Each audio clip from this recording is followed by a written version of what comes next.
Capital TV Bihar देख रहे हैं। मैं हूं आपके साथ समीक्षा तिवारी। एक एनकाउंटर, एक मुकदमा और उसी केस में नामजद पुलिस अधिकारी की नई पोस्टिंग।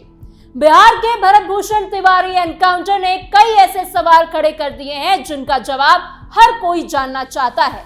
परिवार का दावा है कि भरत तिवारी ने पुलिस के सामने सरेंडर कर दिया था, फिर भी उसे गोली मार दी गई। दूसरी तरफ पुलिस का कहना है कि पूरी कार्रवाई सेल्फ डिफेंस में हुई थी। अब इस मामले में पुलिस अधिकारियों के खिलाफ जान लेने की एफआईआर दर्ज हो चुकी है। 5 पुलिसकर्मी सस्पेंड हो चुके हैं। न्यायिक जांच चल रही है और पूरे मामले पर कानून की नजर है।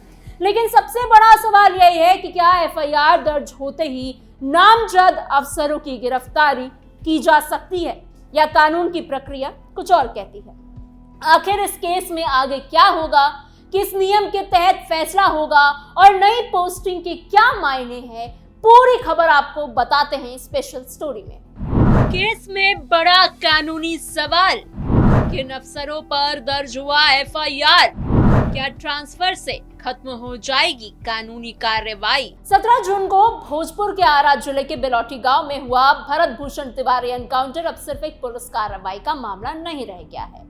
यह मामला अब कोर्ट, पुलिस, सरकार और कानून से जुड़ा एक बेहद बड़ा मुद्दा बन चुका है।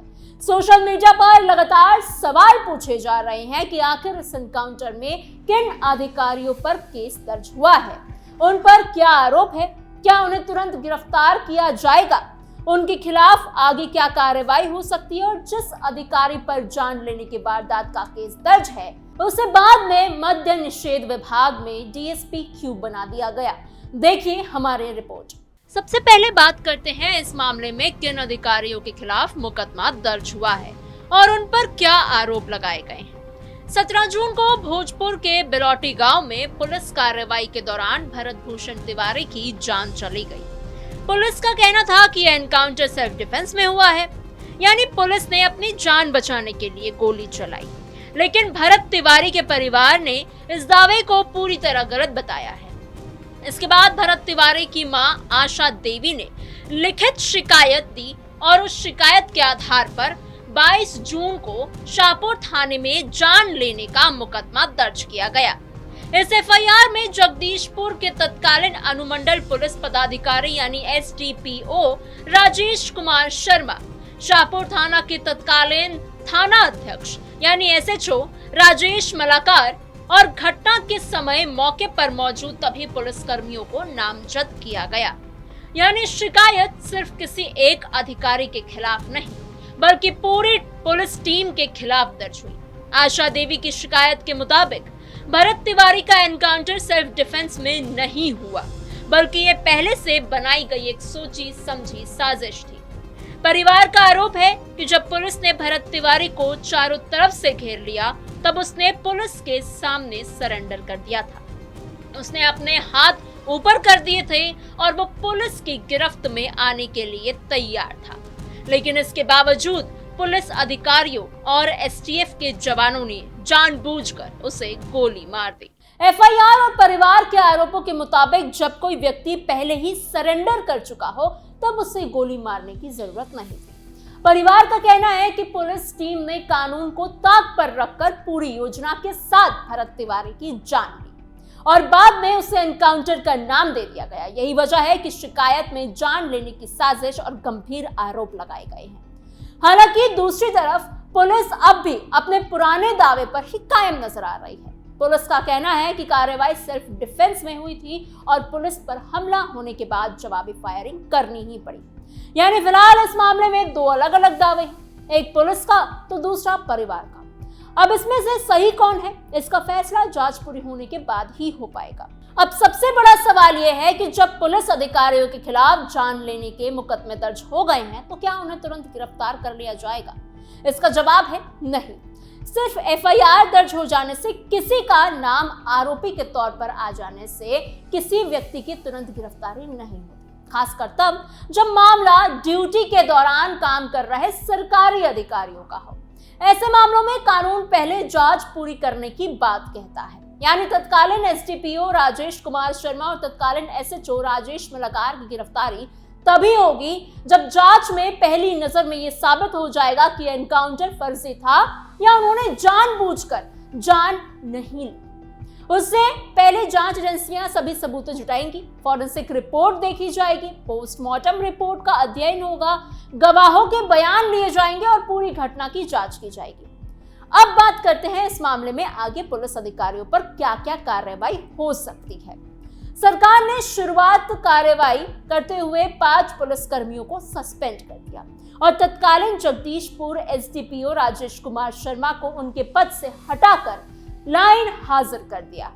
लेकिन यह सिर्फ शुरुआती प्रशासनिक कार्रवाई है, इसके बाद कई और प्रक्रियाएं होंगी। सबसे पहले विभागीय जांच होगी। पुलिस विभाग अपने अधिकारियों के खिलाफ डिपार्टमेंटल इंक्वायरी करेगा। इसमें देखा जाएगा कि कहीं अधिकारियों ने अपनी ड्यूटी में लापरवाही तो नहीं की, नियमों का उल्लंघन तो नहीं किया, कार्रवाई के दौरान कोई गंभीर गलती तो नहीं हुई है। अगर जांच में गंभीर गड़बड़ी सामने आती है तो विभागीय कार्रवाई के तहत उन्हें नौकरी से भी निकाला जा सकता है। इसके साथ साथ न्यायिक जांच भी चल रही है। रिटायर्ड जस्टिस विनोद कुमार सिन्हा की अध्यक्षता में बने न्यायिक आयोग ने घटनास्थल का मुआयना किया है, जांच शुरू कर दी है। आयोग गवाहों के बयान लेगा, दस्तावेज देखेगा और सभी जरूरी सबूतों का अध्ययन भी करेगा।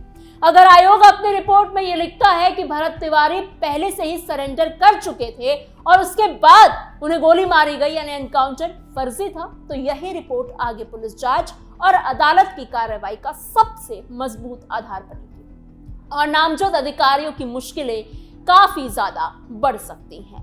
इसके बाद जांच एजेंसी को बिहार सरकार की गृह विभाग से मंजूरी लेनी होगी, क्योंकि दोनों मुख्य नामजद अधिकारी लोक सेवक है। अगर सरकार मंजूरी देती है तो फर्जी एनकाउंटर जैसे मामलों में अक्सर दी जाती है, तो उसके बाद अदालत में मुकदमा चलेगा।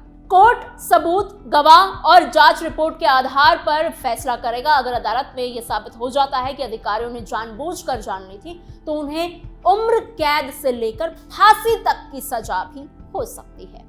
ऐसा पहले भी साल 2002 के आशियाना नगर फर्जी एनकाउंटर मामले में तत्कालीन एसएचओ शमसे आलम के मामले में देखने को मिला था। आरोप गंभीर, पोस्टिंग नहीं, क्यों नहीं किया गया तुरंत सस्पेंड? रिपोर्ट के बाद होगी अगली कार्रवाई। अब बात उस फैसले की जिसने सबसे ज्यादा चर्चा पैदा की। 1 जुलाई को नामजद तत्कालीन एसडीपीओ राजेश कुमार शर्मा को मद्य निषेध विभाग में डीएसपी बना दिया गया।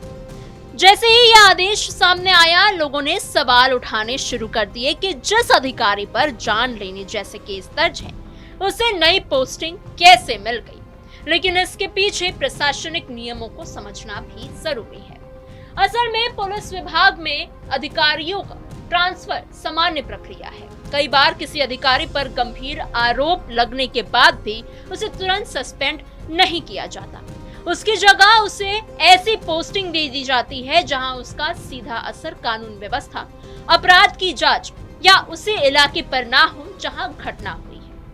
एसडीपीओ का पद काफी प्रभावशाली माना जाता है। उसके पास पूरे अनुमंडल और कई थानों की जिम्मेदारी होती है। अगर किसी ऐसे अधिकारी पर उसी इलाके में एनकाउंटर का आरोप हो और उसे वहीं बने रहने दिया जाए, तो यह आशंका रहती है कि गवाहों या सबूतों को प्रभावित कर सकता है।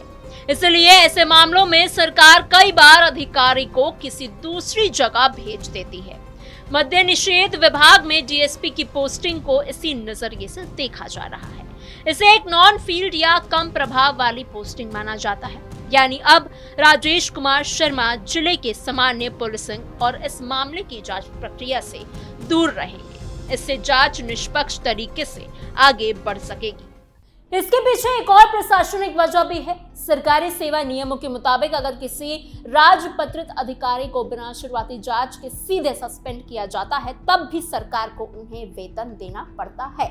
इसीलिए कई बार सरकार सस्पेंड करने के बजाय ऐसे अधिकारियों को कम प्रभाव वाली पोस्टिंग पर भेज देती है, ताकि वो काम भी करते रहे और जांच भी बिना किसी रुकावट के चलते रहे। लेकिन इसका ये मतलब बिल्कुल नहीं है कि राजेश कुमार शर्मा कानूनी कार्रवाई से बच गए हैं। अगर रिटायर्ड जस्टिस विनोद कुमार सिन्हा की अध्यक्षता वाला न्यायिक आयोग अपने रिपोर्ट में उनके खिलाफ फर्जी एनकाउंटर के पुख्ता सबूत पाता है, तो सरकार नई पोस्टिंग के बावजूद उन्हें तुरंत सस्पेंड कर सकती है। उनकी गिरफ्तारी भी हो सकती है और उनके खिलाफ अदालत में मुकदमा भी चलाया जा सकता है। फिलहाल इस पूरे मामले में सबसे अहम बात यह है कि एक तरफ पुलिस अपने सेल्फ डिफेंस वाले दावे पर कायम है, तो दूसरी तरफ भरत तिवारी का परिवार लगातार ये कह रहा है कि सरेंडर के बाद की गई जान लेने वाली वारदात थी।